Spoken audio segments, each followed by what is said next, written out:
What's going on, everybody? Welcome back to the channel. Very excited about today's film room on Steelers right tackle Troy Fautanu. I cut up over 30 of his pass blocking reps through the first 3 weeks of the season just to kind of get a feel for where he's at in his development.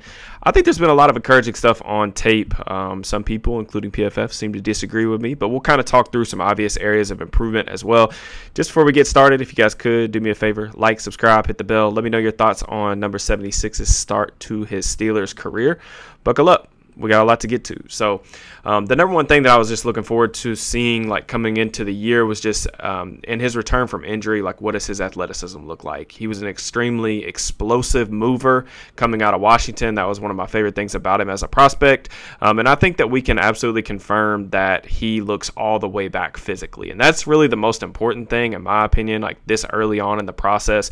But this is a good example of some of the stuff that I'm talking about, just his ability to explode out of his stance. You'll see he's already got his first kick slide in and established that half-man relationship with Johnson really before he even crosses the line of scrimmage. So super explosive, and all I mean by that half-man relationship, because I'll probably refer to it throughout the video, is just that you want the rusher's inside knee to be down the middle of you, and you kind of force him to work outside in on you. You want to set him inside out on the quarterback and pass protection.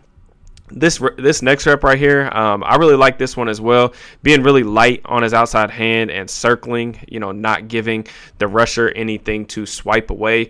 And I've heard this referred to as a circle punch. Some tackles are a little bit more exaggerated with more of a flash fake. But what I mean by this is you see all these edge rushers, practicing martial arts and jiu-jitsu and all these drills and stuff where they're swiping bags and stuff before turning the corner. And what Fautanu does a nice job right here is he understands that, by beating him to the set point, Johnson's going to engage into his move. He's going to try to go with a little outside swipe, but he takes that outside arm and pulls it out from underneath him. And then from there, he can get hands on, transition to a two-hand strike, and then easily he's able to mirror, stay in front of the rusher to give the quarterback plenty of time. One of the things I really like about Fautanu's game is that he understands how to mix up his set points and also understands how to mix up his strike patterns. It's just a really nice way of how to keep rushers off balance. This time he's kind of going to lead with more of an outside hand strike. So the aiming point here is ideally you want to get to the outside peck. This is a little bit too down the middle in my opinion. Johnson is able to wipe it away, but what I love here about this is just the independent hand usage. So you're going to get your arm or your strikes swiped away by these edge rushers. They're really good. They get paid too, but does a nice job transition to that inside strike, two hands on, and then we win the rep with ease. On this next one, I feel like the initial strike, again, is a little bit more down the middle than I think you would like it to be. But I really like this job by him. Again, you see the explosiveness out of the stance right here. Johnson's going to try to take a two-hand swipe, try to win the outside corner. As he starts to give up a little bit of a soft shoulder, he does a really nice job, flipping his hips and running this edge rusher down the arc. And one of the things I would just want to note about, because I see a lot of pass rush discussions on social media, especially during the games, anything past 10 yards, the offensive tackle's done their job. So the interior of the offensive line is called setting the dish. You want them to set the depth of the pocket, and then the tackles are responsible for setting the width. So he's forcing Johnson to work outside and up the arc. Once he gets pushed past 10 yards, that's the quarterback's responsibility to step up in the pocket and make something happen right like that. So this next rep, nice job by Calvin for the explosive play there. This next set is one of my favorite reps of his throughout the season so far. I've heard this referred to from Brandon Thorne as turning a wide 9 into a tight 5, these kind of aggressive sets. I think Pat Meyer actually refers to this as a chase down set. But really, it's just he's going to be really aggressive, on this trap pass concept, going and getting this edge rusher. And really what he's doing is he's just changing the rush angle for the edge rusher right here. Again, he's going to establish first meaningful contact with the edge rusher, kind of throw him off balance. You see him jolting backwards, and then you'll see the independent hand usage. He's going to go inside strike, outside strike, and then once we get to the top of the rush, kind of got him hemmed up really nice. We're able to get an explosive play down the field. Now, the one glaring loss in this game, he only allowed one pressure to Johnson. I think this one's pretty easy to see. Probably people remember this one pretty vividly as well. It's a really good rep by Johnson for sure. I think Fautanu here, he oversets a little bit, in my opinion, gets a little bit drawn out, especially with the slide with McCormick and everybody else going the opposite direction. He doesn't have as much inside help. And with that, when you go with this like two-hand approach, he ends up being really susceptible to this inside move, just a little bit over aggressive.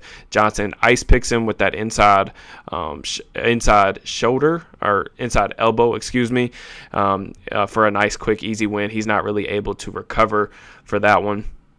Next one right here, I really like this one as well. I think one of the questions I had about Fautanu is, how he was going to handle power as a pro. And I think for the most part, he's done a pretty good job. Again, getting out of his stance, and then Johnson's going to, try to just run basically right down the middle. He's going to put the crown of his helmet right to, the yellow stripe of Fautanu here. And what I really like about this one is, like, his hands are, like, too wide initially. You got to be really careful about, like, giving up your chest like this. But I do think that he is able to kind of stall this out and redirect that force up to stall out that bull rush pretty well on this one.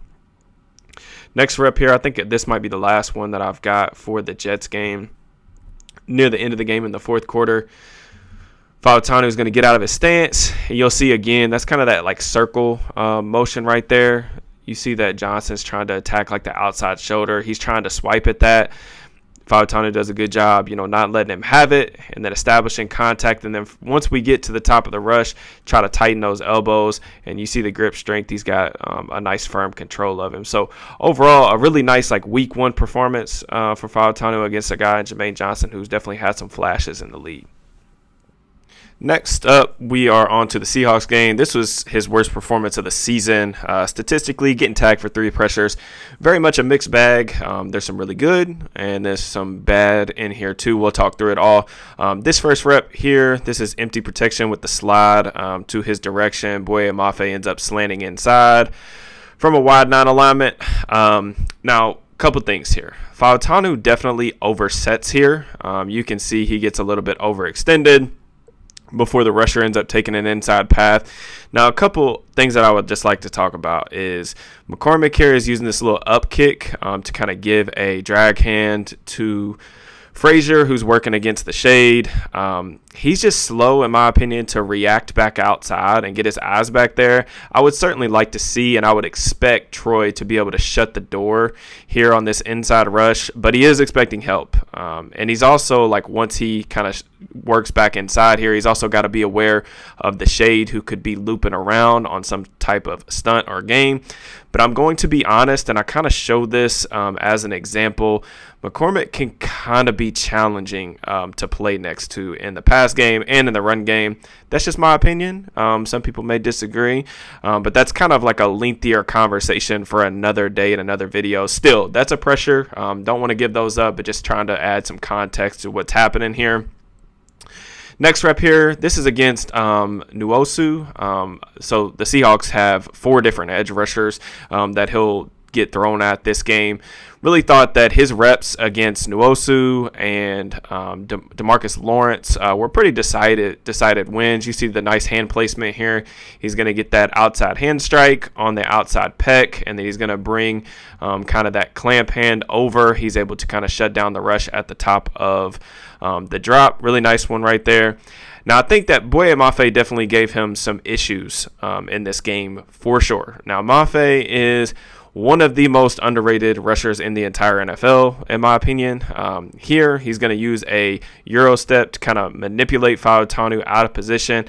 Not only is Mafe an athletic freak, like he's like a 9.9 relative athletic score guy, but he's also a really skilled rusher, and I think that this is just kind of a wake-up call for Troy that these guys don't really exist in college. Right here, he tries to engage the defender before he's really grounded. Like right here, he's got his right foot actually off the ground when he's trying to engage with the rusher.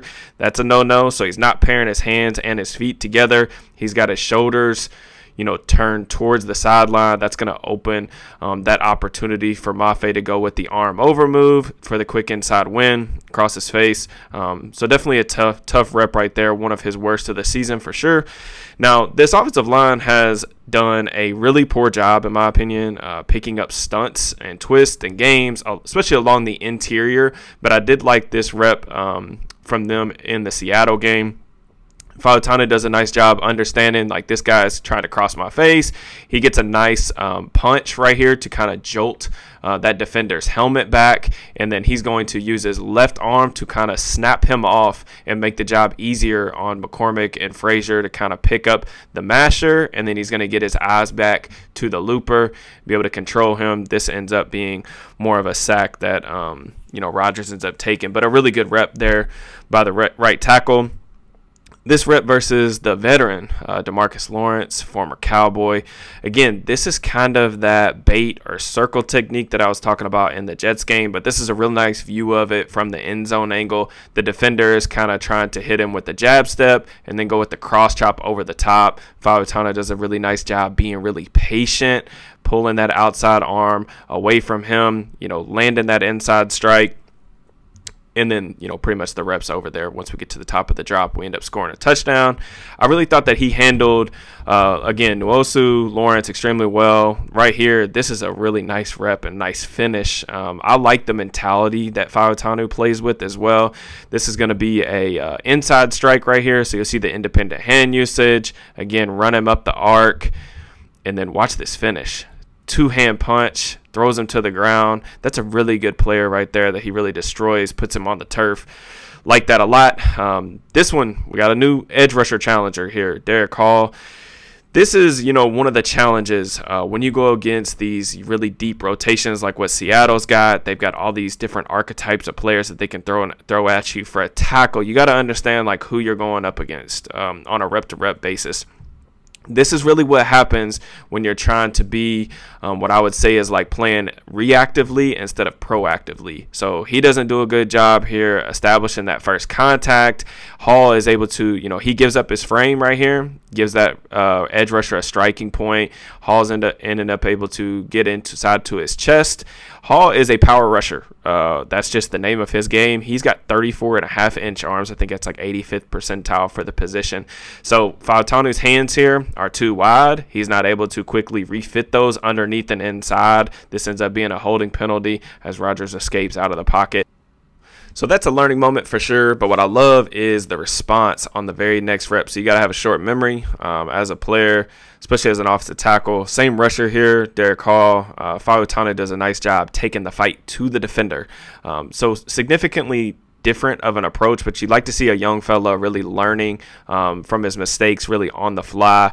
Right here, playing with a really nice base. He's got his ankles outside of his knees, and then he's able to get his hands really nice and tight with a quick transition to that kind of hop technique to kind of drop anchor right here. And kind of rewinding this back, and really the goal here, once you get into this position right here against a guy who's trying to transition, speed to power or kind of go through your chest, really the goal is to try to throw your feet back, redirect that force up, which you can see him doing right here, and stall out that rush really on that second hop. And that's a great bounce back play for sure. Kind of speed through this as Jaylen Warren runs through the entire Seahawks defense. Just a heck of a play. One of the best I've really seen from a running back this season. But, here's DeMarcus Lawrence again. We've already seen Lawrence fail on a cross chop attempt. So here he's going to go with a long arm. Really like this rep for Fautanu for a couple different reasons, but just really like the knee bend here. Again, being really patient, inside strike. The edge rusher is kind of able to access his frame a little bit, but he's able to quickly transition to his anchor. And again, like nice knee bend, low man wins, settling up at the top of the drop. Unfortunately, we get a really unfortunate red zone interception here. This next rep is like the definition of like a mixed bag, in my opinion, and just kind of the life of playing a young player at offensive tackle in the NFL. So right here, Fautanu kind of prematurely drops that post foot, turns his shoulders. He's going to end up getting overextended. But what I like here is the recovery ability. And this was something that was on display at Washington.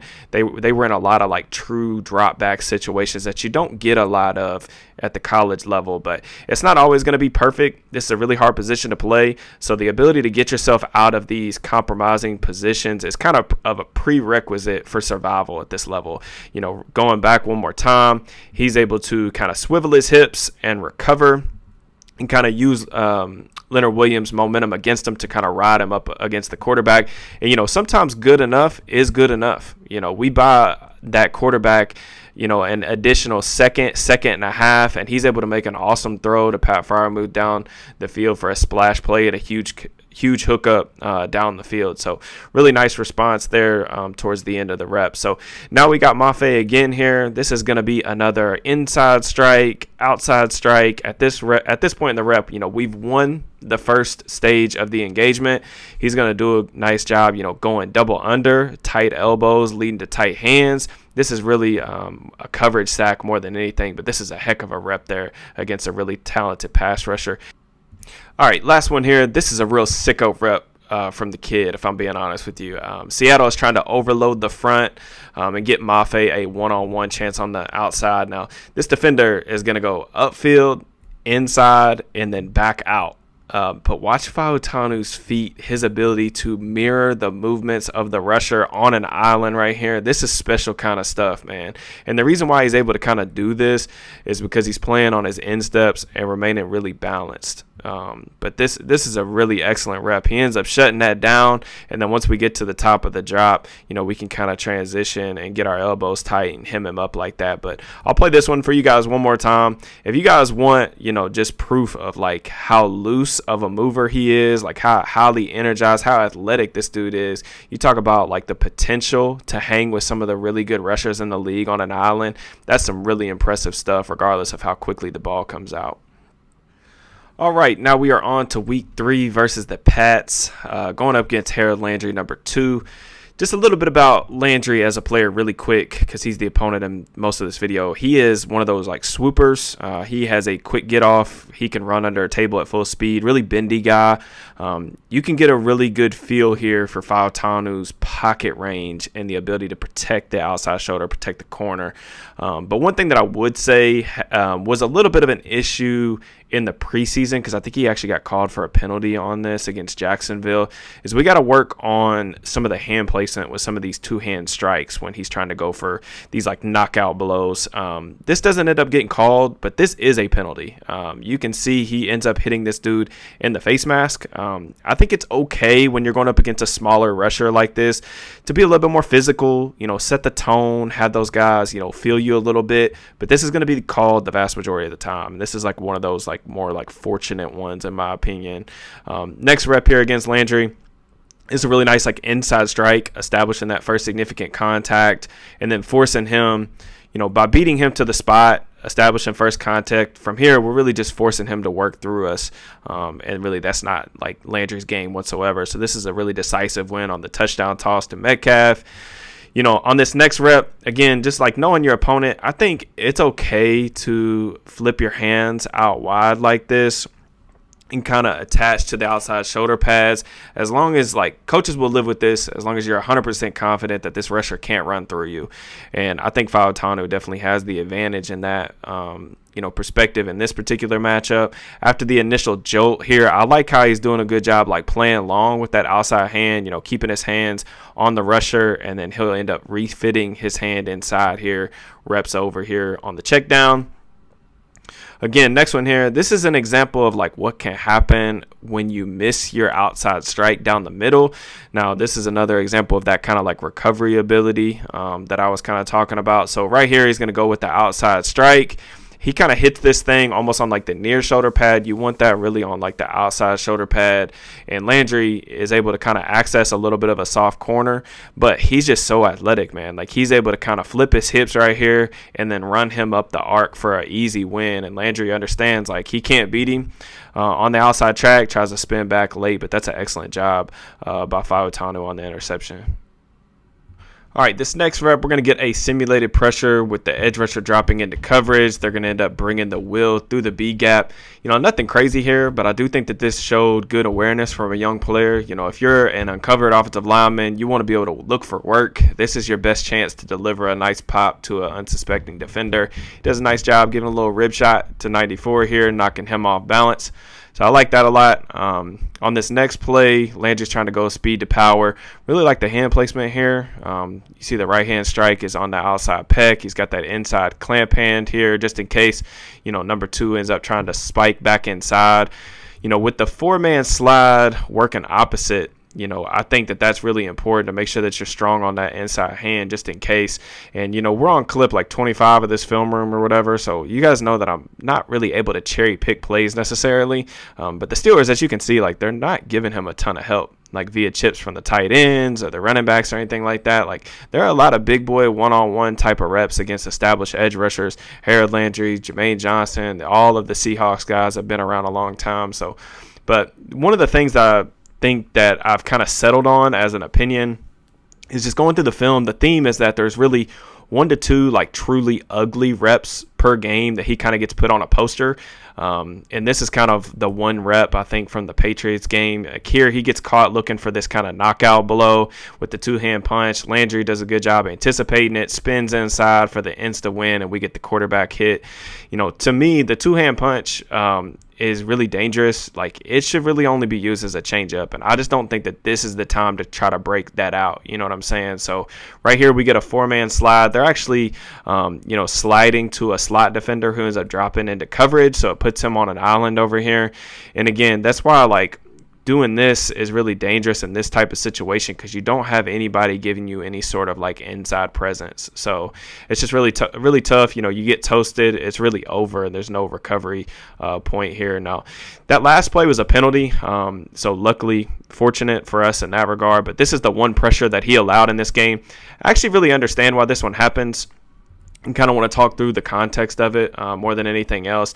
This front where you got this like loose kind of 3 technique to his side, it's really difficult to handle in pass rushing situations, especially when you get the mic standing up right over the center.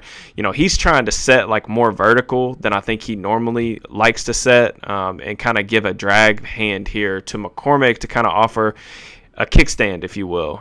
And Landry just beats him with speed. And you can see like why you would do this is because, with this number 90 here, I think that's Christian Barmore, he's already kind of on his edge working a two-hand swipe, and he ends up winning the outside track on McCormick, who's trying to push him up the arc a little bit. You can see why that drag hand and like why he's trying to give him a little bit of help. But considering this is like the only rep in 3 games that he lost with speed up the arc, I'm not really super concerned about that. I'm just merely providing the context of why it happened. And again, just talking about some of the difficulty of the assignments, I'm not suggesting he's like Lane Johnson by any stretch of the imaginations. I have high expectations for him, but stuff like this I think is harder than it looks maybe on like the broadcast angle or like when you're watching TV live. This to me looks like empty protection. We're miking number 14. That's who we're sliding to. But what this really means here is it's putting Fautanu on like what's called like a big duel. So 51 here, he's like kind of approaching the line of scrimmage a little bit. So if he does end up coming through the B gap, he's going to have to take the most dangerous man to the quarterback and let that edge rusher run free. Now, if he drops, he's got to expand to the end man on line of scrimmage, the edge rusher. So the fact that he's able to get out there and kind of explode out of his stance, go outside hand, clamp him up with the inside strike is really nice, even if it looks like super routine and all it does is lead to like a little 10-yard slant route to Calvin Austin or anything like that. But that's really all I got. I know this is super long, so if you enjoy this type of content, please do me a favor, like, subscribe, all that stuff. He's a little bit late off the ball here. I forgot I added this one in late, but he's a little late off the ball, and he's still able to kind of run him up the arc fairly easily on the game-winning touchdown. But again, consider becoming a member to the channel for even more film room stuff, additional perks, all that stuff. Let me know in the comments if you enjoyed the video. Talk to you guys soon. Peace and love.